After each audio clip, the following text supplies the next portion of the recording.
The bustling Lucky Star Diner sat on the corner of Main Street, its neon lights casting a warm glow on the rain-slicked sidewalks. It was just another Tuesday night, with the usual mix of truckers, late shift workers, and locals seeking comfort in steaming cups of coffee and homemade pie. The clock on the wall ticked past 11:30 p.m., and the tired waitress wiped down tables with practiced efficiency, her dark hair pulled back in a neat ponytail. Nobody paid much attention when Officer Tom Richards stumbled through the door. His police uniform was wrinkled, and his eyes had that glassy look that spoke of too many hours at Pete's bar down the street. He slumped into a booth near the window, mumbling something about needing coffee, but the half-empty beer bottle in his hand told a different story. The young waitress approached his table cautiously. She'd seen enough drunk customers to know when to keep her distance, but serving law enforcement made everything more complicated. "Would you like to see a menu, sir?"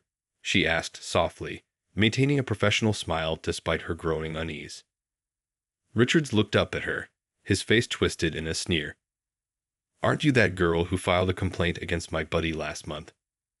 His words slurred together, but the menace in his voice was crystal clear. The waitress took a step back, her heart pounding. She had indeed reported another officer for harassment, but she never expected it to come back to haunt her like this. The few remaining customers in the diner suddenly found their coffee cups fascinating, turning away from the unfolding scene. All except for one man sitting at the counter, a mountain of muscle in a simple black t-shirt and jeans. He'd been quietly enjoying his meal, but now his attention was locked on the situation, his fork paused halfway to his mouth. Richards stood up unsteadily, towering over the waitress. "You think you can mess with cops and get away with it?" He grabbed her wrist with one hand, raising the beer bottle with the other. The waitress froze, terror written across her face as he tried to force the bottle toward her mouth, sloshing beer across her uniform. That's when Detective Lee from the Special Victims Unit got the call. She was just wrapping up paperwork when her phone buzzed with a report of an assault in progress at the Lucky Star. The dispatcher's voice was tense. "Officer involved. Civilian in danger. Celebrity witnessed on scene." Unknown to Richards, security cameras captured every second of his actions, their red lights blinking silently in the corners of the diner. The footage would soon become evidence in a case that would shake the entire police department to its core. And somewhere in the building, a cell phone was already recording, its owner's hands shaking but steady enough to document what happened next. The moment when one of Hollywood's biggest stars decided to step in and change everything. The air in the diner grew thick with tension as the man at the counter slowly put down his fork, pushed back his chair, and stood up to his full, impressive height. Nobody in the diner could have guessed that this ordinary Tuesday night would become the catalyst for a story that would make headlines across the country, sparking a movement that would force an entire city to confront the darker side of those sworn to protect and serve. But before any of that could happen, someone needed to stop what was happening right now, in this moment, as a terrified waitress stared into the angry eyes of a man who had forgotten the meaning of the badge he wore. The security footage would later show exactly how it all began, frame by frame, second by second. But right now, time seemed to stand still in the fluorescent-lit diner as the sound of heavy footsteps approached Richards from behind. The atmosphere in the Lucky Star Diner shifted the moment Dwayne Johnson spoke. "I think that's enough," he said, his voice calm, but carrying the kind of authority that made everyone stop and listen. He didn't yell or make threats. He didn't need to. His presence alone was like a sudden change in air pressure. Officer Richards turned around slowly, the beer bottle still gripped in his hand. For a second, his alcohol-fogged brain couldn't quite process what he was seeing. Here was one of the most recognizable faces in the world, standing in a small-town diner at midnight, wearing a simple black t-shirt that stretched across shoulders broad enough to fill a doorway. "This isn't your business," Richard slurred, but his voice wavered. The waitress used his moment of distraction to pull free from his grip, backing away toward the kitchen. Her hands were shaking, but her eyes never left the scene unfolding before her. "Actually, it is my business," Johnson replied, taking another step forward. "It's everyone's business when someone with a badge thinks it gives them the right to hurt people." He gestured toward the other customers in the diner. "All these folks came here for a late-night meal, not to watch someone abuse their power." A trucker at the counter had already pulled out his phone, recording everything. The cook peeked out from the kitchen window, spatula frozen in mid-flip. Even the neon signs outside seemed to buzz a little quieter, as if they too were holding their breath. "You don't understand," Richards tried again, swaying slightly. "She filed a complaint. She's causing trouble." The words sounded hollow even to his own ears, especially with Johnson standing there, a living reminder of what real strength looked like, not the kind that intimidates, but the kind that protects. "Let me tell you what I understand," Johnson said, moving closer but keeping his hands relaxed at his sides. "I understand that badge means you're supposed to protect people like her, not terrorize them. I understand that right now, you're not thinking clearly, and you're about to make a mistake that'll cost you everything you worked for." The diner's door chimed as two more customers walked in, then stopped dead in their tracks at the scene before them. The waitress had made it safely behind the counter, where the cook stood protectively beside her. Other diners had their phones out now too, capturing every word. "Here's what's going to happen," Johnson continued, his voice taking on the gentle but firm tone of someone used to diffusing tense situations. "You're going to put that bottle down. You're going to sit in that booth over there. And you're going to wait for your fellow officers to arrive, because they're definitely coming. How this ends is up to you." Richards looked around the diner, reality slowly seeping through the alcoholic haze. He saw the phones recording, the witnesses watching, and most importantly, the disapproval in the eyes of someone he probably admired on screen countless times. His hand opened, and the bottle clattered onto the table. Just then, police sirens wailed in the distance, growing louder. Someone had called 911 the moment things started going bad, and now help was on the way. But the real help had already arrived, in the form of someone who refused to be a passive bystander. Johnson turned to the waitress, keeping one eye on Richards. "You okay?" he asked softly. When she nodded, he gave her a reassuring smile. "Good. Because we're all going to make sure this never happens again. Not to you, not to anyone." The red and blue lights from approaching police cars began to flash through the diner's windows, painting everything in alternating colors. The night was far from over, but something had fundamentally changed. In standing up to a bully with a badge, Dwayne Johnson had shown everyone in that diner what real law enforcement was supposed to look like: protection, not intimidation. And this was just the beginning. The next morning, the Lucky Star Diner looked different in the harsh light of day. Yellow police tape fluttered in the breeze, and news vans lined the street like hungry vultures. Inside, the waitress sat in a quiet booth, her hands wrapped around a cup of untouched coffee. Her manager had insisted she take the day off, but she came in anyway, this time to tell her story. The young detectives sitting across from her took careful notes, her pen moving steadily across the page. "Take your time," she said gently. "Every detail matters." Behind them, crime scene photographers carefully documented the scene, their cameras clicking rhythmically. "I never thought I'd actually file charges," the waitress admitted, her voice stronger than she expected. "I mean, who would believe me?" But then Mr. Johnson stayed. He didn't just stop Richards and leave. He waited for the police, gave his statement, and told me he'd back me up all the way.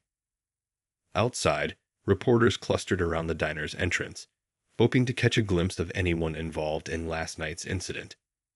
The story had exploded overnight.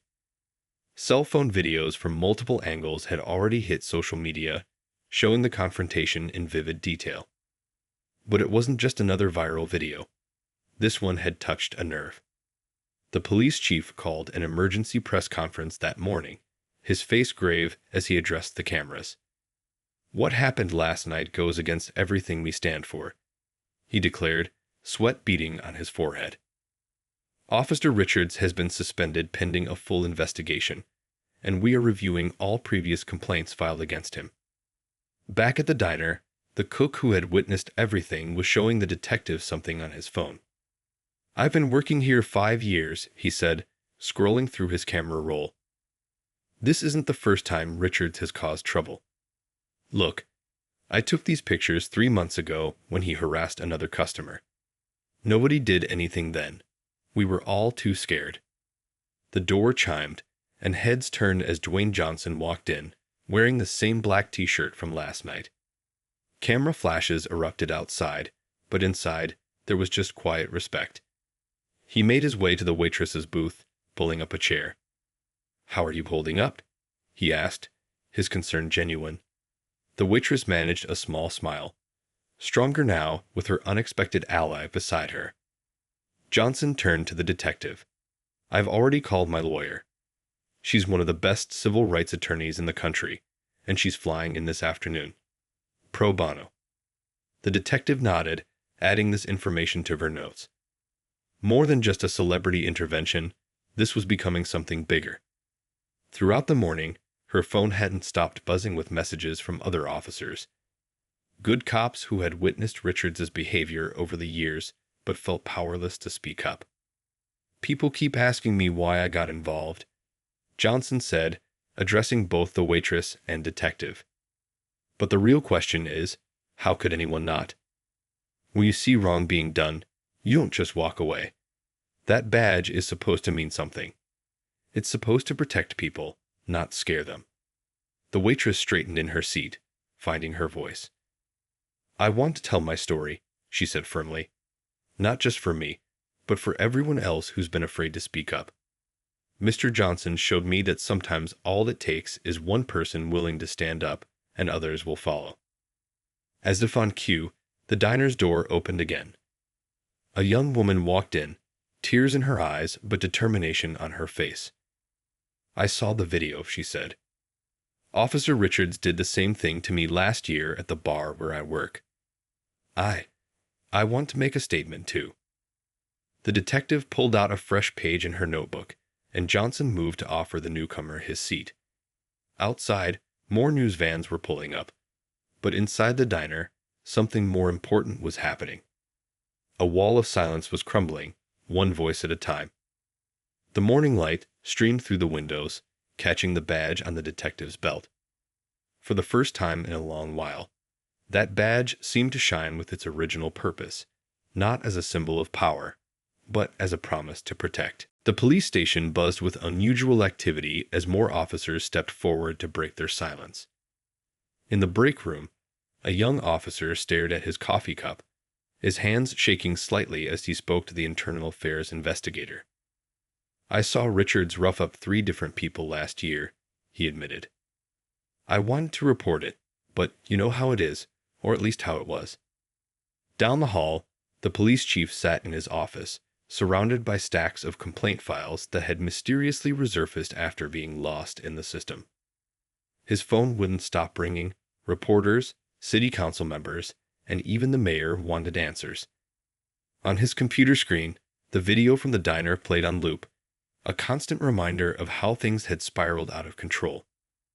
"Chief," his secretary called through the intercom. "Detective Wilson is here with another witness statement." The chief rubbed his temples. That made 15 new complaints in just 2 days, each one carefully documented and impossible to ignore. The blue wall wasn't just cracking, it was crumbling. At the local courthouse, Dwayne Johnson sat in a small conference room with the waitress and the civil rights attorney he brought in. The lawyer spread out documents across the table, her expression focused. "What happened to you wasn't isolated," she explained. "We're seeing a pattern going back 5 years. Richards was just the tip of the iceberg."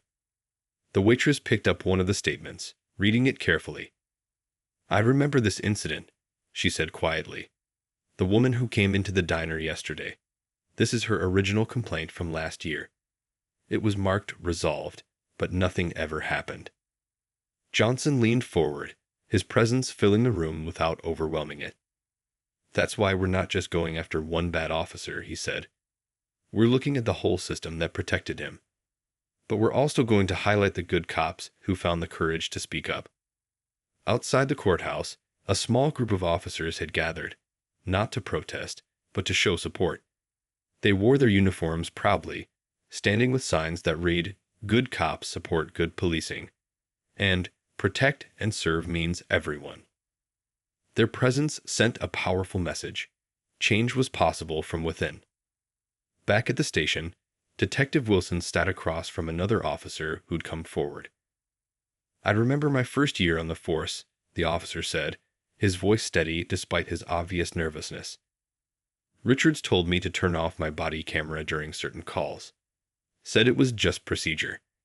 I knew it was wrong, but I was new. I didn't want to make waves." The detective nodded understandingly, recording every word. On her desk, photos from various incidents formed a disturbing timeline. But mixed in with the evidence of wrongdoing were signs of hope. Emails from officers offering to testify, security footage voluntarily provided by local businesses, citizens coming forward with their own stories. In the city council chamber, an emergency meeting was underway. The council members listened intently as Johnson addressed them, his words careful but impactful. "This isn't about tearing down the police department," he explained. "It's about rebuilding trust. Every good officer I've met wants the same thing: the ability to serve their community without the shadow of corruption making their job harder." The waitress sat in the audience, surrounded by supporters. She no longer looked afraid. If anything, she seemed stronger, more determined. When it was her turn to speak, she stood tall. "What happened at the diner was terrible," she said, her voice clear. "But what's happening now? This change, this honesty, this willingness to face hard truths, that's beautiful." As the sun set on another busy day of revelations and reform, the local news ran a special report. The headline wasn't about violence or corruption. Instead, it read, "Police Department opens new chapter. Officers lead push for accountability." The story was changing, becoming something unexpected. A tale not of division, but of healing. Not everyone was happy about the changes sweeping through the police department. The morning sun had barely risen when the police union president called an emergency press conference on the steps of their headquarters. His face was red with anger as he faced the cameras, clutching a stack of papers. "This witch hunt has to stop," he declared, pounding his fist on the podium. "One incident at a diner is being blown out of proportion. Officer Richards has served this community for 15 years. Are we going to throw away his career over one bad night?" But the union's usual tactics weren't working this time. In the crowd, a reporter raised her hand. "What about the 17 new complaints that have surfaced? What about the video evidence? The witnesses?" Each question hit like a hammer, cracking the facade of righteousness the union tried to maintain.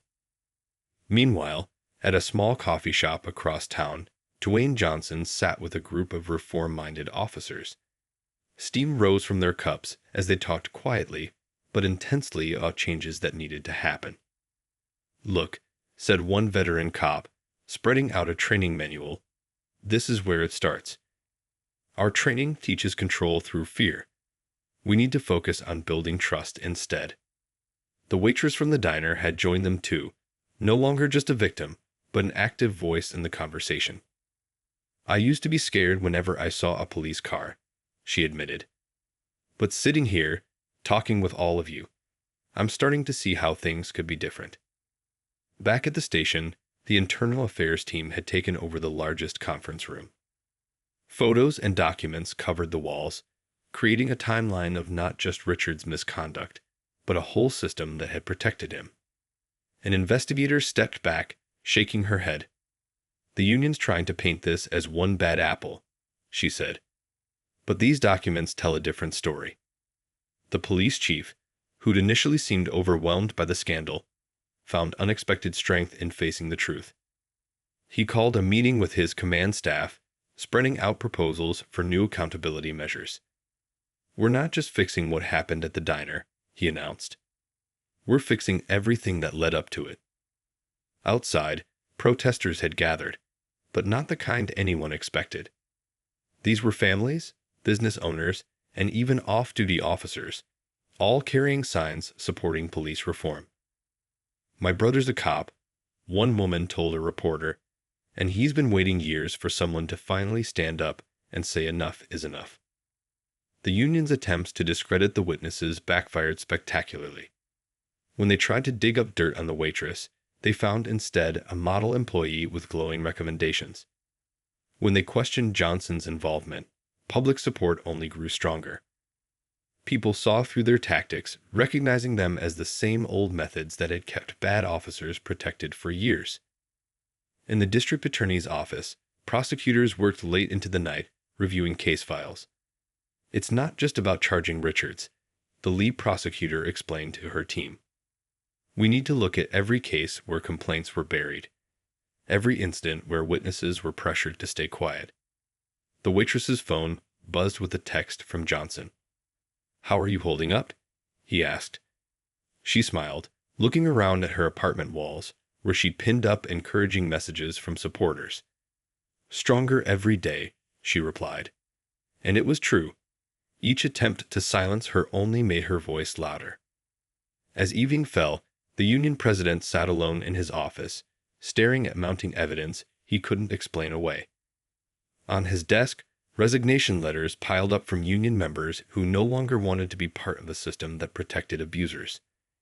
Outside his window, he could see officers chatting with community members, building the kind of relationships that no amount of union propaganda could replace. The old way of doing things was dying, and everyone knew it. In its place, something new was growing, something built on trust, accountability, and the simple idea that wearing a badge meant protecting people, not power. The city hall meeting room was packed to overflowing, with people standing along the walls and spilling out into the hallway. The community had gathered for a special town hall meeting, and the energy in the room crackled with purpose. At the front, a long table held city council members, police representatives, and community leaders. The waitress from the diner sat in the front row, her hands folded calmly in her lap. She looked different now, stronger, more confident. Beside her, Dwayne Johnson's presence drew constant glances, but today he wasn't the star. The real stars were the ordinary people lining up at the microphone to share their stories. "My son was harassed last year," one mother said, her voice trembling but determined. "I didn't report it because I thought nothing would change. But now," she turned to look at the waitress, "now I know that speaking up matters."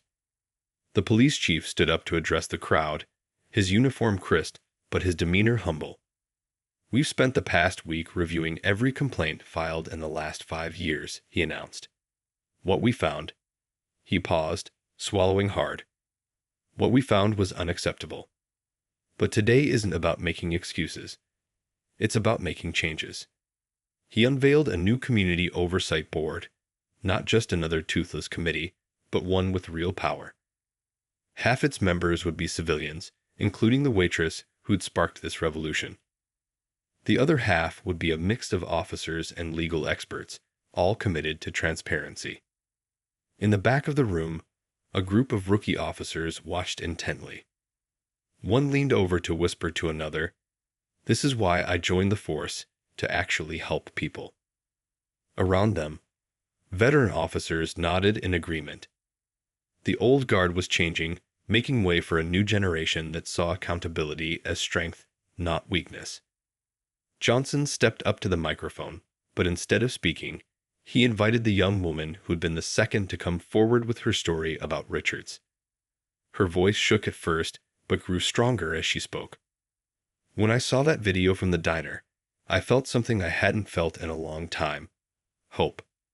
Hope that maybe this time, things would be different." The local news cameras rolled as speaker after speaker shared their experiences. But unlike previous town halls, this one wasn't filled with just anger and accusations. People were offering solutions, sharing ideas for better training, suggesting ways to rebuild trust between police and the community. Outside, the evening air was cool and fresh, Food trucks had set up in the parking lot, turning the event into an impromptu community gathering. Officers chatted with residents over hot dogs and coffee, having real conversations without fear or suspicion. The waitress stepped outside for a breath of air and found herself surrounded by people wanting to thank her. "You don't understand," one elderly man said, taking her hand. "What you did. It gave us all courage. When you stood up to Richards, you stood up for all of us." Back inside, the meeting continued with concrete actions being proposed and adopted. Body cameras would now be mandatory and couldn't be turned off during calls. A new civilian review process would examine complaints weekly, not yearly. Training programs would be completely overhauled, with input from community members. As the sun set, casting long shadows through the windows, Johnson watched the proceedings with quiet satisfaction. He'd been in many movies where he played the hero, but this was different. This was real change, happening in real time, led by real people who'd found their voices. The evening ended with a surprise announcement. The waitress stood at the microphone, her voice clear and confident. "We're starting a new program," she announced. "Training for both officers and civilians, teaching them to recognize and safely intervene when they see abuse of power. We're calling it Stand Up, Speak Out, and we want everyone to be part of it." The applause that followed wasn't just polite. It was thunderous, filled with hope and determination. Something had shifted in this community, something fundamental. And it all started with one night in a diner, when someone decided enough was enough. The courthouse steps were crowded with reporters and spectators as Officer Richards was led in for his first hearing. He looked smaller somehow, his uniform replaced by a plain suit, his swagger gone. The waitress watched from across the street, sipping coffee from the Lucky Star Diner's familiar paper cup. "You don't have to go in today," Dwayne Johnson said, standing beside her. He'd rearranged his entire filming schedule to be here for the proceedings. But the waitress shook her head, straightening her shoulders. "Yes, I do," she replied. "Not just for me, but for everyone who's been afraid to face their bully." Inside the courtroom, every seat was filled. The district attorney had prepared meticulously, laying out not just the diner incident, but a pattern of behavior stretching back years. On one side of the gallery sat officers, not to support Richards, but to show solidarity with the changes happening in their department. The evidence was overwhelming.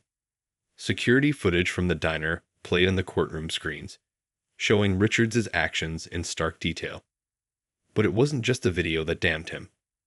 One by one, witnesses took the stand, each telling their story of encounters with Richards. The judge listened intently, taking careful notes. During a break in proceedings, the police chief spoke quietly with Johnson in the hallway. "We've already implemented half of the new reforms," he explained. "Response times are actually improving now that officers aren't wasting time harassing innocent people. Community trust is growing." The waitress's testimony came after lunch. She walked to the stand with steady steps, looked directly at Richards, and told her story without flinching. "I'm not here for revenge," she said clearly. "I'm here because wearing a badge means something. It means protecting people, not terrorizing them." Outside, a small crowd had gathered on the courthouse lawn. They weren't protesters. They were community members showing support. Some held signs reading "Truth Speaks" and "Change Starts Here." Local food trucks parked nearby, offering free coffee to cops and civilians alike, turning the serious day into something almost hopeful. Back in the courtroom, Richards' lawyer tried to paint the incident as a one-time mistake, but the strategy fell flat. Too many witnesses, too much evidence, too many years of documented abuse. When Johnson took the stand, he didn't just describe what he'd seen at the diner. He talked about responsibility, about the duty we all have to stand up for what's right. The young rookie who'd first reported Richards years ago, only to have his complaint buried, sat in the back row. He watched the proceedings with tears in his eyes, finally feeling vindicated. Beside him, his new partner, one of the reform-minded veterans, patted his shoulder understanding. During the final arguments, the prosecutor didn't just focus on punishment. She talked about change, about the opportunity for the whole department to become what it was always meant to be. Even Richards, sitting at the defense table, seemed to slump in recognition of the truth in her words. As the day wound down, the waitress and Johnson sat on a bench outside, watching the sunset paint the courthouse gold. "You know what's amazing?" she said, looking at the dispersing crowd. "A month ago, I was terrified to even file a complaint. Now look, everyone's talking about making things better, not just complaining about what's wrong." News cameras captured the moment as Richards was led out after the judge's decision. But the real story wasn't about his punishment. It was about the change rippling through the community. Other departments were already calling, wanting to know more about the reforms being implemented. The Lucky Star Diner had become something of a symbol. That evening, officers and citizens sat together at its counter, sharing coffee and conversation. The place where everything changed was now where people came to work together for a better future. The courtroom fell silent as the judge prepared to announce the verdict. 3 weeks of testimony had led to this moment. The waitress gripped the edge of her seat, feeling the support of Dwayne Johnson sitting steadily beside her. This wasn't just about one officer anymore. It had become about changing an entire system. "In all my years on the bench," the judge began, her voice carrying clearly through the packed courtroom, "I've seen many cases of misconduct. But rarely have I seen one that so clearly demonstrates both the worst and the best of human nature." She paused, looking directly at Richards. "The worst. An officer abusing his power, terrorizing those he swore to protect. But also the best. A community coming together, speaking truth to power, and working to create real change."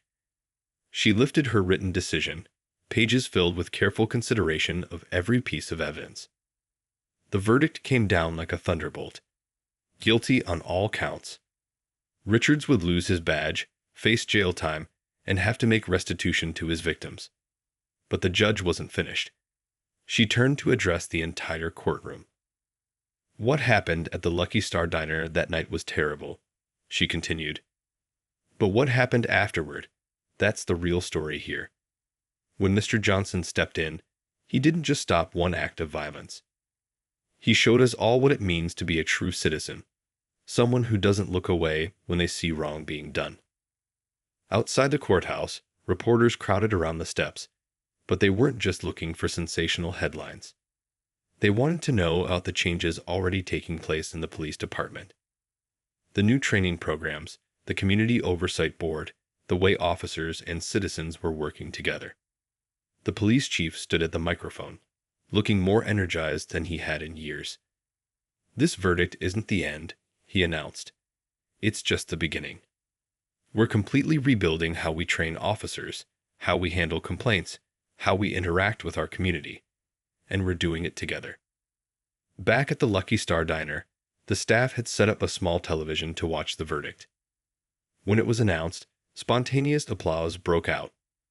The cook rang the order bell in celebration, its cheerful ding mixing with the sounds of relief and joy. The waitress found herself back behind the counter later that evening, not because she had to work, but because it felt right. The diner had become more than just a restaurant. It was a symbol of change, a place where people came to talk about making things better. Johnson sat at his usual spot, drinking coffee and chatting with a mix of officers and locals. "You know what's really amazing?" he said to no one in particular. "This whole thing started with one person being brave enough to say, 'No more.' And look what happened. Everyone else found their courage too." The evening news that night didn't just cover the verdict.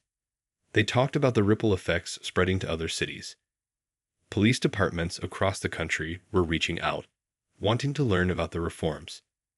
Civil rights organizations were using the case as a model for change. As the sun set, casting long shadows through the diner's windows, the waitress looked around at what had become her extended family.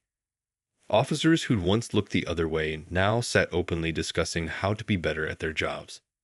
Citizens who'd once feared the police were engaging in real dialogue. The door chimed as more people arrived. members of the newly formed Community Oversight Board coming in for their usual evening meeting. They spread papers across the tables, talking animatedly about new initiatives, but also taking time to share meals and stories.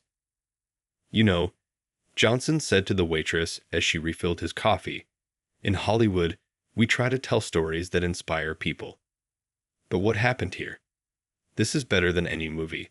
This is real change, made by real people who decided to stand up for what's right." She smiled, looking around at her transformed world. The diner was full of hope now, not fear. Full of people working together, not divided by badges or uniforms. And it all started with one night, one moment of courage, and one person who decided to step up when it mattered most. 6 months after the verdict, the Lucky Star Diner looked different. New plants lined the windows, and the walls were covered with community photos and newspaper clippings telling the story of change. But the biggest changes weren't visible. They were in the hearts and actions of the people who gathered there. The waitress, now director of the newly established Stand Up, Speak Out Foundation, sat in her usual booth reviewing applications.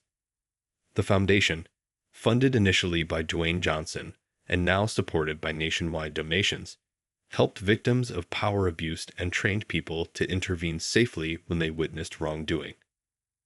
"Look at these numbers," she said to Johnson, who'd stopped by during a break from filming his latest movie in town. "We've already trained over 2,000 people. And it's not just about police reform anymore.